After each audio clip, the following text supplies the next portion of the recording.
Hi guys, इस video में हम बात करेंगे जो भी स्टूडेंट आप लोग अगर अपना कैरियर डाटा साइंस इंजीनियर के तरीके ग्रो करना चाहते हो तो आप लोग को किस तरीके से अपना पाथवे क्रिएट करना है उसके बारे में डिटेल्स में जानने वाला है। सबसे पहले हम ये जानेंगे कि अगर आप क्लास 12th में हो तो आपको बेसिक जानकारी क्या होनी चाहिए। उसके बाद से इस कॉलेज में किस तरीके से एडमिशन लेना है। अगर डाटा साइंस इंजीनियर बनना है तो डाटा साइंस इंजीनियर की स्कोप्स कितनी है, इसमें सैलरी कितना होता है। साथ में ये भी जानेंगे कि डाटा साइंस इंजीनियर का एक्चुअल काम क्या होता है, कुछ एग्जाम्पल्स के तरीके बताऊंगा मैं आपको। ठीक है। और ये भी जानेंगे कि जब आप किसी टीम में काम करते हो तो आपका एक्चुअल में रोल मॉडल क्या रहता है, आपका मतलब आपका गोल एक्चुअल क्या हो रहता है, उसका हम देखने वाले हैं। आपका रोल क्या रहता है उसमें, और किस तरीके से आप कॉलेज के साथ साथ ही अपना इंटर्नशिप के लिए इसमें अप्लाई करोगे उसके बारे में भी डिटेल्स में जानने वाला है। तो इस वीडियो में कंटिन्यू बने रहो। अगर पहली बार चैनल पे आए हो तो कंसिडर करो सब्सक्राइब करने के लिए, और वीडियो को लाइक जरूर कर दो जिससे कि आगे भी इस तरीके के वीडियोस आपके लिए आते रहे। सबसे पहले बात करते हैं कि डाटा साइंस इंजीनियरिंग जो डिग्री है वो क्यों लाई गई है, इसका रोल क्या है, उसके बारे में डिटेल्स में जानते हैं। तो आपको पहले 2-3 साल पहले क्या होता था कि कंप्यूटर साइंस और आईटी चलता था, लेकिन अभी कंप्यूटर साइंस एंड इंजीनियरिंग के अंदर काफ़ी सारे स्पेशलाइजेशन आ गए हैं। जैसे आईओटी हो गया, आपका साइबर सिक्योरिटी हो गया, इसमें डाटा साइंस भी हो गया, एआईएमएल हो गया। तो डाटा साइंस का जो है काफ़ी डिमांड चल रहा है। इतने सारे डाटास हैं आज के टाइम पे कि उसमें डाटा साइंस को भी स्पेशलाइज कर दिया गया है सो दैट कि डाटा इंजीनियर जो है केवल डाटा बिग डाटा उसको हैंडल करे। ठीक है। तो डाटा साइंस इंजीनियरिंग का रोल क्या होता है, जैसे क्लास 12th के बाद से जब आप कंप्यूटर साइंस की डिग्री लेने जाओगे तो कंप्यूटर साइंस परस्यू करने जा रहे हो तो उस समय पे आपको ऑप्शंस भी दिए जाएंगे कि अगर आप कंप्यूटर साइंस की ओर जाना चाहते हो तो उसके लिए जा सकते हो, या अगर आपको एआईएमएल जाना है या साइबर सिक्योरिटी जाना है या डाटा साइंस जाना है तो डाटा साइंस चूज कर सकते हो।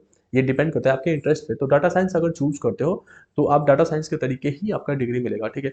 अब इसमें आपका रोल क्या रहता है, जब आप देखोगे कितनी बड़ी बड़ी कंपनियां, पहले क्या होता था कि 1-2 लाख डाटास होते थे, उसको हैंडल करना काफ़ी आसान था। मतलब उसमें विजुअलाइज कर सकते थे, उसमें यूजर्स के इंटरेस्ट को हम लोग पता कर सकते थे कि क्या इंटरेस्ट है इसका, कि क्या चीज़ें आगे परचेज करने वाला है।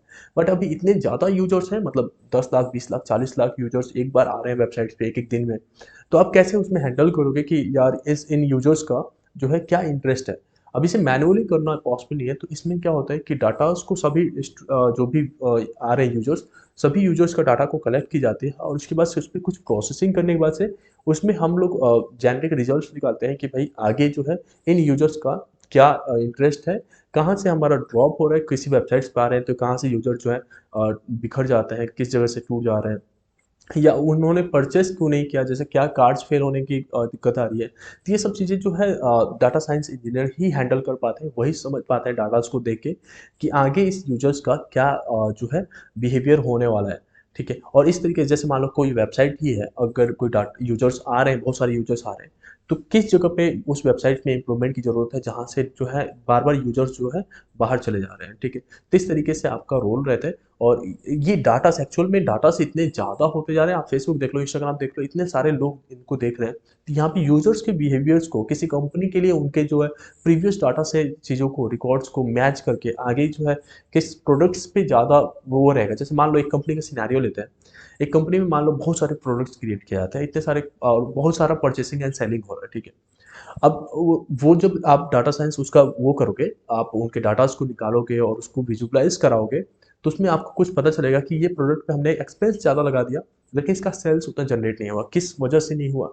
वो सारा चीज़ें आप निकाल के दे देते हो। जैसे आप एक कंपनी में है, प्रॉफिटेबिलिटी है, लेकिन किस एक जो है कोई एक ऐसा प्रोडक्ट भी हो सकता है उसमें जिसकी वजह से उस कंपनी की प्रॉफिटेबिलिटी कम होती जा रही है। ठीक है। तो उस प्रोडक्ट को एलिमिनेट करना या उस प्रोडक्ट की मार्केटिंग ज़्यादा करना या उस प्रोडक्ट को अलग तरीके से वो डिजाइन करना, उसके ऊपर आप जो है डाटा साइंस ही जो होते हैं वही वो विजुअलाइज करा पाते हैं और उसके बारे में सिनेरियोज डिटेल्स निकाल के दे पाते हैं कि आपकी कंपनी में इतने सारे डाटा तो हैं, लेकिन ये प्रोडक्ट परफॉर्म नहीं कर रहा है, इसमें मार्केटिंग की ज़रूरत है या इसको हटाने की ज़रूरत है। ये सब चीज़ें जो है इस तरीके से ही विजुअलाइज होता है, इस तरीके से ही एनालिसिस की जाती है। और भी बहुत सारे सिनेरियोज हैं। हॉस्पिटल में किसी पेशेंट के ऊपर नई चीज़ों को अगर लगाया जाता है, कोई नया डिटेल्स अगर आप फैच करना चाहते हो, बहुत सारे पेशेंट्स आते हैं एक हॉस्पिटल में, तो और उस हॉस्पिटल में कोई आप एक नई टेक्निक को यूज़ कर रहे हो किसी तरीके से क्योर करने का उनके डिजीज़ को, तो कितना सक्सेस हो रहा है, कितना उसमें नहीं हो रहा है, कितनी पॉजिटिव रिव्यूज़ है, कितने नेगेटिव रिव्यूज़ है, ये सब जो है डाटा साइंस इंजीनियर ही हैंडल करते हैं। और इस तरीके से आप ये भी डिटेल्स निकाल सकते हो कि उसमें जो है आगे किस तरीके से इम्प्रूवमेंट करना है सो दैट कि जो नेगेटिव रिव्यूज़ आ रहे हैं उनको भी इम्प्रूव किया जा सके। अगर कोई न्यूट्रल है तो उसके ऊपर किस तरीके से क्या चीज़ें परफॉर्म करना पड़ेगा, उसको क्या चीज़ें चाहिए होगा सो डेट कि उसका भी पॉजिटिव में जाने लगे, मतलब अगर हॉस्पिटल्स की बात करें या किसी भी तरीके की चीज़ों की बात करें तो ओवरऑल इंप्रूवमेंट को पता कर पाए, इसलिए हम लोग डाटा साइंस को यूज़ कर रहे हैं। तो इसमें तो यही रहता है कि आपका डाटा आगे आने वाली सिनेरियो तो और ज़्यादा होने वाला है। अभी तो कम है, काफ़ी जो यूजर्स हैं अभी भी फ़ोन पे नहीं आ चुके हैं, अभी आए नहीं है और काफ़ी लैपटॉप्स नहीं यूज़ हो रहे हैं। ठीक है, तब इतना ज़्यादा डाटास है। सोचो कि अगले 1-2 साल में कितने सारे डाटास आने वाले हैं। तो इन डाटास के लिए बहुत सारे रोल जो है डाटा इंजीनियर्स के लिए क्रिएट हो रहे हैं। अप्रॉक्सिमेटली जो कि गेस किया जा रहा है अगले 1-2 साल में 2 लाख रोल्स की ज़रूरत है एज़ अ डाटा साइंस के लिए, और आगे देखा जाए तो और भी ज़्यादा रोल्स क्रिएट करने की ज़रूरत पड़ेगी। ठीक है, तो उसमें जो है आप लोग का जो है पूरा वो रहता है कि आप लोग अगर करियर इसमें परस्यू करते हो तो ओवरऑल आपका जो है करियर सिक्योर है आगे जाके, और आप एक डाटा साइंस इंजीनियर के तरीके उभर के आ सकते हो। अगर अभी आप क्लास 12th में हो तो आपको कुछ बेसिक्स नॉलेज होने चाहिए। मैथमेटिक्स आपका स्ट्रांग होना चाहिए, जैसे इसमें आपका इंटीग्रेशन हो गया, डिफरेंशियल हो गया, प्रोबेबिलिटी स्टैटिक्स हो गया। इन सब का काफ़ी ज़्यादा रोल रहता है आगे डाटा को एनालिसिस करने के लिए, प्रोबेबिलिटीज़ को डिफाइन करने के लिए कि किस चीज़ की पॉसिबिलिटी ज़्यादा है, किसका कम है। तो ये तो आपका चीज़ें है कि मैथ्स आपका स्ट्रांग रहना चाहिए। अब आगे बात करते हैं, जब आप कॉलेज में एडमिशन ले लेते हो, आप यूनिवर्सिटीज़ को और तो आपके हिसाब से चूज़ करना है कि किस यूनिवर्सिटी से हमें डाटा साइंस की डिग्री लेनी है, ठीक है? या किस कॉलेज से लेना है, वो सब हम आगे आपको बता देंगे। इसी चैनल पे सारा डिटेल्स आ जाएगा, कौन सा बेस्ट कॉलेज है जहाँ से आप इस तरह की डिग्रीज़ को ले सकते हो। अब बात करते हैं कि जब आप कॉलेज में जाते हो तो किस तरीके के आपको टेक्नोलॉजीज़ को प्रिपेयर करना पड़ता है, किस तरीके से आगे आपका रहना है। तो सबसे पहले बात करें तो डाटा साइंस इंजीनियर बनने के लिए जो टेक्नोलॉजी यूज़ होता है, जो अगर प्रोग्रामिंग लैंग्वेज की बात करें तो आपका पाइथन हो गया, आर्क लैंग्वेज हो गया, ये सब ज़्यादा यूज़ होते हैं। अगर डाटाबेस के बारे में बात करें तो आपको स्ट्रक्चर्ड यहाँ पे डाटा रहते हैं और नॉन स्ट्रक्चर्ड डाटा रहते हैं, तो आपको नो सीक्वल और सीक्वल दोनों पढ़ना पड़ता है। साथ में ये किसी भी आप उसका यूज़ कर सकते हो, जैसे ओरेकल डीबी हो गया या मोंगोडीबी हो गया। ये सबका मतलब जैसे कॉलेज में जाते हो तो ये डिटेल्स में आपको बताया भी जाता है। तो अभी से आप जो है माई सीक्वल्स वगैरह यूज़ कर सकते हो या नॉन सिक्वल यूज़ कर सकते हो ओरेकल्स का। ठीक है, इसमें आप डिटेल्स निकाल सकते हो क्योंकि ये आपके जो डाटास होते हैं वो स्ट्रक्चर्ड भी होता है, नॉन स्ट्रक्चर्ड भी होता है, तो इन डीबी का काम ज़्यादा होता है यहाँ पे। अब आगे बात करें कि आपको किसी टीम में अलाइन होते हो तो किस तरीके का रोल सबको मिलता है, तो ये टोटली आपके स्किल सेट के ऊपर डिपेंड करता है कि अगर जैसे एक प्रोजेक्ट जब आता है ना आप लोग के अंडर में, तो उसमें बहुत सारे टीम काम करते हैं, तो टीम बहुत सारे होते हैं और एक टीम में आप होते हो।